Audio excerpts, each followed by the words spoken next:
Shalom, salam makan sehat.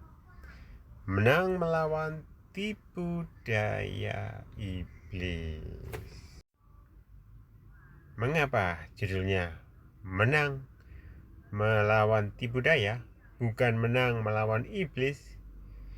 Ya, karena sejatinya iblis sudah dikalahkan, sudah ditaklukkan. Iblis bisanya hanya menipu saja, tidak ada yang lain, karena dia sudah dikalahkan.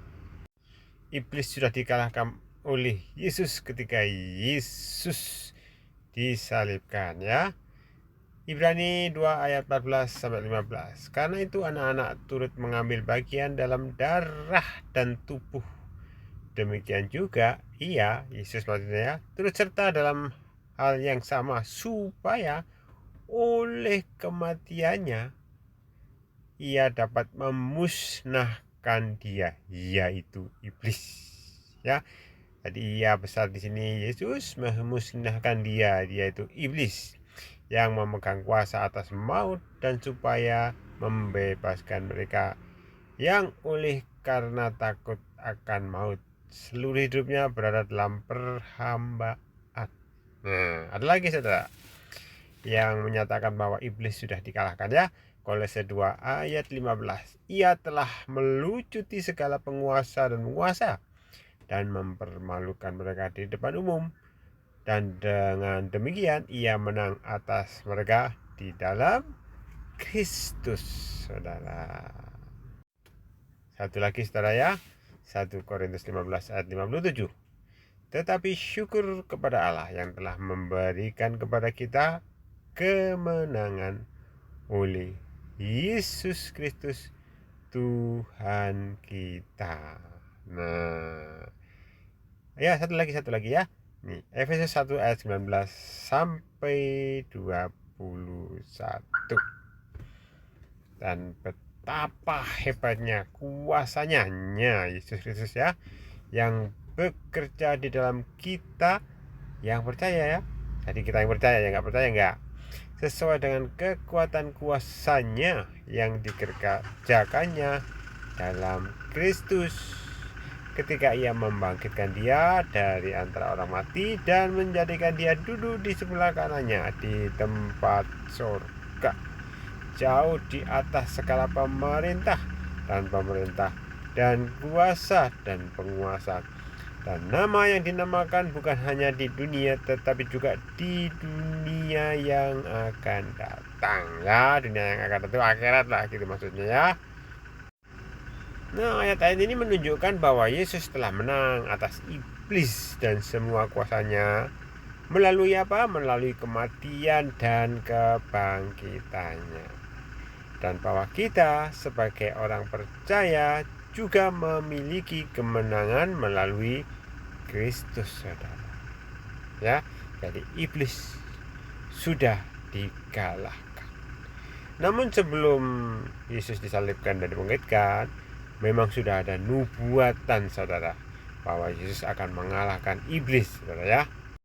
Nah, mungkin saudara bisa dibaca di Kejadian 3 ayat 15, ya. Itu sudah dinubuatkan bahwa nubuatnya itu iblis akan melawan keturunan perempuan. Siapa keturunan perempuan? Yesus. Yesus akan menghancurkan kuasa iblis, ya. Juga di Yesaya 5:35, ya. Ini ayat yang sangat terkenal juga, ya. Tetapi dia tertikam karena pelanggaran kita, dia diremukkan karena kejahatan kita, ganjaran yang mendatangkan kedamaian bagi kita ada padanya, dan oleh bilur-bilurnya kita menjadi sembuh. Nah, nubuat ini merujuk pada penderitaan Yesus dan menunjukkan bahwa melalui kematiannya, penyembuhan dan pembebasan dari kuasa, dan demikian iblis akan dikalahkan, ya, pada waktu nubuat ini. Jadi kebenarannya, faktanya, iblis sudah dikalahkan oleh Yesus Kristus melalui karya salib. Nah, ini hanya bisa dinikmati atau dialami bagi mereka yang percaya ya. Sekali lagi ya, bagi mereka yang percaya sesuai dengan Efesus 1 ayat 19 sampai 21 di atas tadi ya. Nah, iblis hanya bisa menggunakan tipu dayanya dan membuat manusia ragu, bimbang, dan tidak percaya, saudara. Nah, kita harus tahu cara kerja iblis yang memperdaya manusia ya. Ada beberapa cara memang ya. Dia itu selalu menanamkan kebohongan ya. Karena dia adalah bapa segala kebohongan ya. Itu ada di Yohanes 8 ayat 44 ya. Dia seringkali membuat kita percaya pada kebohongan. Misalnya apa? Bahwa kita ini tidak cukup baik, kita tidak layak mendapatkan kasih Tuhan ya. Seperti itu. Padahal nyatanya bukan begitu. Kita sudah dilayakkan, sudah disucikan oleh Tuhan Yesus ketika kita percaya. Kemudian apa lagi? Ya, dia itu menghadirkan ketidakpastian. Ya, iblis dapat menimbulkan ketakutan, misalnya melalui situasi yang tidak pasti dan membingungkan. Nah, kadang-kadang ini membuat kita tertekan, ya. Seperti yang dicatat di dalam 2 Korintus 4 ayat 8 sampai 9 ya.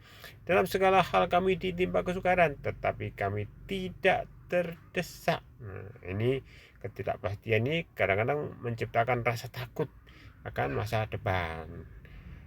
Nah, kemudian apa lagi, saudara? Iblis seringkali mengintimidasi dengan ancaman. Iblis dapat menggunakan ancaman untuk menimbulkan rasa takut, seperti mengancam dengan kegagalan, ketidakberhasilan, atau kehilangan, atau penolakan ya. Seperti di dalam 1 Petrus 5 ayat 8. Kita diingatkan ya, serigala yang mengaum mengelilingi kita. Jadi kita harus waspada, menjaga kewaspadaan terhadap taktik tipu daya iblis. Iblis juga bisa menggunakan rasa malu dan penyesalan ya. Iblis kadang-kadang mengingatkan kita akan dosa masa lalu dan membuat kita merasa tidak layak untuk mendapatkan pengampunan Tuhan. Padahal Tuhan sudah mengampuni, saudara ya. Dalam Roma 8 ayat 1 ditegaskan ya, tidak ada penghukuman bagi mereka yang ada di dalam Yesus Kristus. Namun iblis berusaha menggoda kita, mempengaruhi pikiran kita supaya kita tetap terjebak dalam rasa bersalah. Gitu, saudara ya. Oleh karena itu, saudara, gunakanlah perlengkapan senjata Allah untuk melawan iblis yang menggunakan tipu daya ya. Nah, kita bisa baca di Efesus 6, saudara, ayat 14 sampai 17 ya. Jadi di situ kita tinggal mengenakan apa? Mengenakan ikat pinggang kebenaran. Kemudian berbaju silahkan keadilan. Terus kaki kita berkasutkan kerelaan untuk memberitakan Injil ya. Nah, dalam segala keadaan pergunakanlah perisai iman. Jadi iman harus kuat, saudara. Nah, waktu kita menggunakan ikat pinggang, berbaju sirah, dan berkasut kerelaan itu, sikap kita harus berdiri, harus tegap, saudara. Punya keyakinan gitu ya. Kemudian jangan lupa, selain menggunakan perisai iman, kita harus menerima ketopong keselamatan dan pedang roh. Apa itu? Yaitu firman Allah ya. Kita harus sering-sering menerima firman Allah melalui pembacaan, melalui khotbah, karena ketopong itu untuk menangkal ya panah-panah iblis yang ditancapkan ke pikiran kita. Kita lawan dengan firman Tuhan, dan pedang roh kita lawan dengan pedang roh, saudara. Tuhan Yesus memberkati saudara. Haleluya.